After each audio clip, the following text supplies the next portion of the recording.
അപ്പം ആദ്യം നമ്മൾ നല്ലൊരു നിയ്യത്ത് നമ്മൾ മനസ്സ് കരുതുകയാണ്. വലിയ സംവിധാനങ്ങൾ അൽഹംദുലില്ലാ അവിടെ ഒരുക്കിയിട്ടുണ്ട്. ഈ സംവിധാനങ്ങൾ ഒന്നുമില്ലെങ്കിലും നമ്മൾ എവിടെയാണെങ്കിലും നമുക്ക് നമ്മുടെ കർമ്മങ്ങൾ നഷ്ടപ്പെട്ടു പോയിക്കൂടാ. കുറേ കാര്യങ്ങൾ നമ്മൾ ചെയ്യുന്നുണ്ട്, നല്ല ചൂടാ. നമ്മൾ പലരും സാധാരണ ജോലി ചെയ്യുന്നവരാ, വെയിൽ കൊള്ളുന്നവരാ, പഠിപ്പിക്കുന്നവരാ, മറ്റു കഠിനാധ്വാനം ചെയ്യുന്നവരാ, വേദന അനുഭവിച്ച് കഴിയുന്നവരാ. ഏത് സന്ദർഭത്തിലും നമുക്ക് നമ്മുടെ ജീവിതത്തിൽ ഉടനീളം നമ്മൾ ചെയ്യുന്ന കർമ്മങ്ങൾ തറാവീഹ് കഴിഞ്ഞിട്ട് തീരുന്നില്ല. വീണ്ടും വീണ്ടും നമ്മുടെ സൽക്കർമ്മത്തിലാണ്. ഈ സൽക്കർമ്മം നഷ്ടപ്പെട്ടു പോവാതിരിക്കാൻ നമ്മുടെ കയ്യിൽ വേണ്ട നിയ്യത്താണ്. അതിലൂടെ വേഗം കടന്നു പോവാണ് അല്ലേ.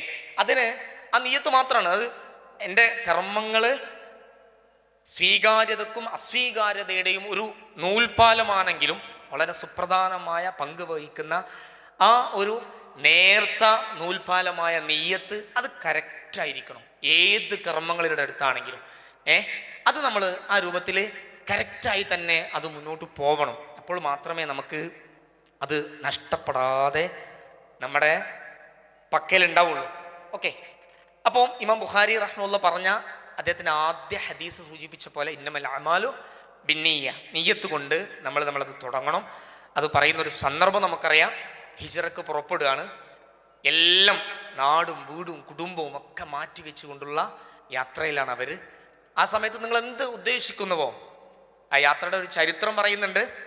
തനിക്ക് വിവാഹം ഉറപ്പിച്ച സ്ത്രീ വിശ്വാസികളുടെ കൂടെ മദീനയിലേക്ക് യാത്ര ചെയ്തപ്പോൾ ഞാനിവിടെ നിന്നിട്ട് പ്രത്യേകിച്ച് കാര്യമില്ലല്ലോ, ആ സഹോദരൻ ഉമ്മു ഖൈസ് അദ്ദേഹം ഏതായാലും നബീൻ്റെ കൂടെ പോവാം, എന്നാൽ മദീനയിൽ എത്തും ചെയ്യുക, വിവാഹം അന്വേഷിച്ച വിവാഹം നടക്കും ചെയ്യുക എന്നൊക്കെ ഉദ്ദേശിച്ച് എത്തിയ ആള് അവരെ പോലും ചിന്തിപ്പിച്ചൊരു ചരിത്രം അവിടെ വരുന്നുണ്ട്.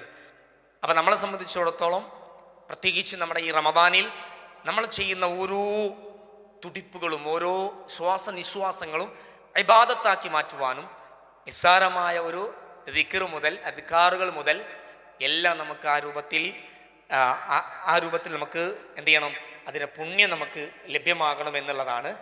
ഓക്കെ. അപ്പോൾ അവിടെ നമ്മുടെ GPS സെറ്റ് ചെയ്യാം, കറക്റ്റ് ചെയ്യാം. അതിലൊരു പിഴവും നമുക്ക് സംഭവിക്കാത്ത രൂപത്തിൽ അത് സെറ്റ് ചെയ്യുക എന്നുള്ളത് തന്നെയാണ്. വേഗം സ്ലൈഡുകൾ മാറ്റി കടന്നു പോവാണ്. നെക്സ്റ്റ് സ്ലൈഡിലേക്ക് പോയിക്കോട്ടെ. അവിടെ എപ്പോഴും അതിന് തടസ്സമാകുന്നത് സ്വാഭാവികമായിട്ടും പ്രബോധന പ്രവർത്തനത്തിലൊക്കെ വരുന്ന എരിയാഹ് അല്ലേ, മറ്റുള്ളവരെ കാണിക്കുക. അതതിനൊരു കാർന്നു തിന്നുന്ന ഒരു ക്യാൻസർ തന്നെയാണ്. മറ്റുള്ളവരെ കണ്ടാൽ മറ്റുള്ളവരെ കാണിക്കുന്നതോടുകൂടി നഷ്ടപ്പെട്ടു പോകുന്നൊരവസ്ഥ.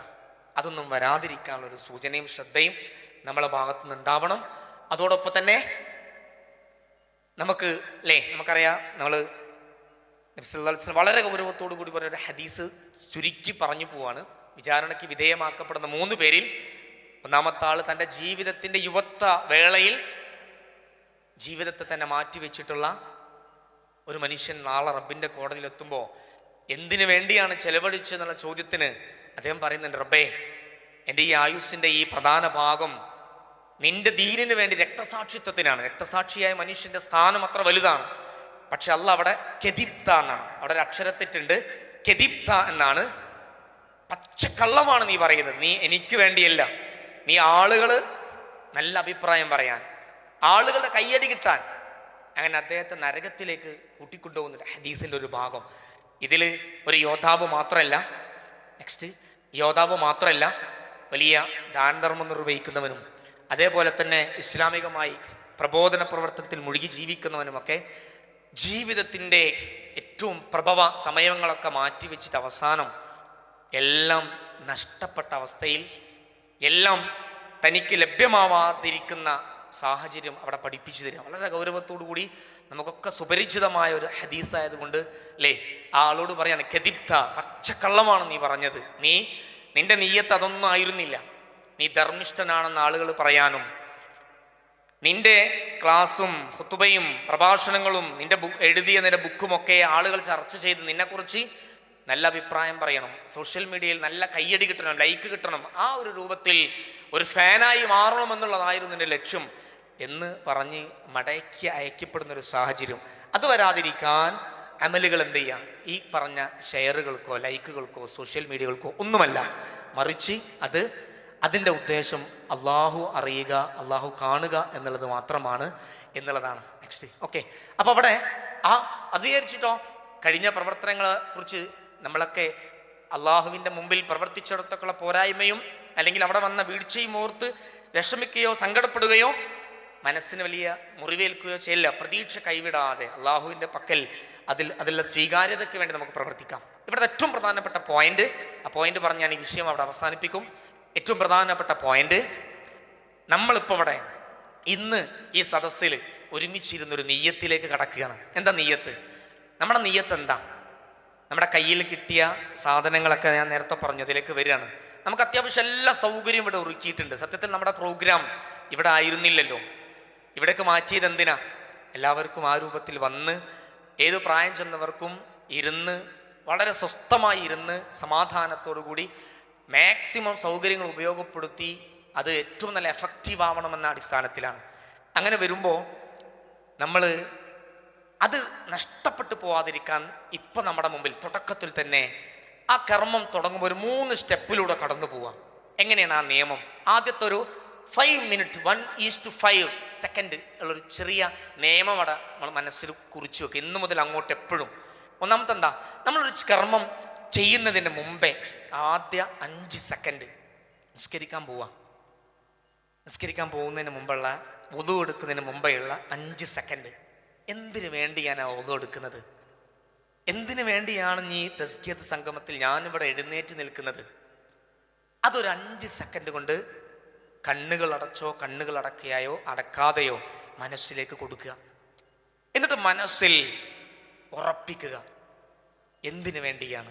2, അള്ളാഹുവിനോട് ചോദിക്കുക, പടച്ചോനെ, യാ റബ്ബി, യാ അള്ളാ, ഞാൻ ഇന്ന് നോമ്പെടുത്തതും ഞാൻ ഈ അധ്വാനിക്കുന്നതും ഞാൻ എൻ്റെ വീട്ടിലേക്ക് ചെല്ലുമ്പോൾ ഒരു കിലോ വത്തക്ക വാങ്ങുന്നതും എൻ്റെ മക്കൾക്ക് മിഠായി വാങ്ങുന്നതും ഞാനിവിടെ മിണ്ടാതിരിക്കുന്നതും ഞാനിവിടെ സംസാരിക്കുന്നതും ഞാൻ ചെയ്യുന്ന ഓരോന്നും ഞാൻ പലതും ചെയ്യാതിരിക്കുന്നു, യാ റബ്ബി, നിന്റെ പ്രീതി മാത്രം ഉദ്ദേശിച്ചാണെന്ന് ആ 5 സെക്കൻഡിൽ ഒന്ന് കരുതുക. നിന്റെ ഉദ്ദേശത്തിന് വേണ്ടി, നിന്റെ പ്രീതിക്ക് വേണ്ടി, നിന്റെ അർശിന്റെ തണലിന് വേണ്ടി, നിന്റെ സ്വർഗത്തിന് വേണ്ടി, നിന്റെ റയ്യാൻ എന്ന കവാടത്തിന് വേണ്ടി, അങ്ങനെ അള്ളാഹുവിന് വേണ്ടി എന്ന് കരുതിക്കൊണ്ട് അത് മനസ്സിൽ ഒന്നുകൂടി ഉറപ്പിച്ച് അള്ളാഹ്ക്ക് വേണ്ടിയാണെന്ന് ഉറപ്പിച്ച് ഉള്ള ഒരു 5 സെക്കൻഡ്. ആ 5 സെക്കൻഡിന് വേണ്ടിയാണ് ഞാൻ ഇത്രയും കാര്യങ്ങൾ മൊത്തത്തിൽ പറഞ്ഞു വന്നത്. ആ 5 സെക്കൻഡിലൂടെ നമുക്കത് പൂർത്തീകരിക്കാൻ പറ്റണം. അങ്ങനെ കടന്നു വരുമ്പോൾ ഓട്ടോമാറ്റിക്കൽ എന്ത് ചെയ്യും?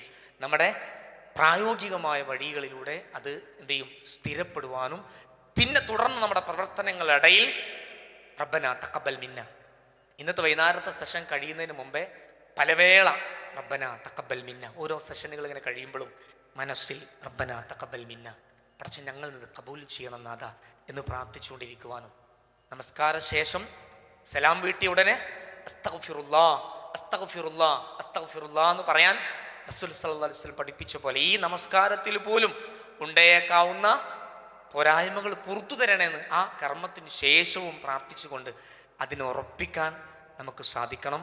സർവശക്തൻ ഏറ്റവും നല്ല ഒരു സൽക്കർമ്മമായി തുടർന്നുള്ള നല്ല നാളുകളിൽ ഏറ്റവും നന്നായി പ്രവർത്തിക്കാൻ നമ്മെ സജ്ജമാക്കുന്ന ഒരു സൽപ്രവൃത്തിയായി പടച്ചറബ് നമ്മിൽ നിന്നത് കബൂൽ ചെയ്യുമാറാവട്ടെ. ആമീൻ.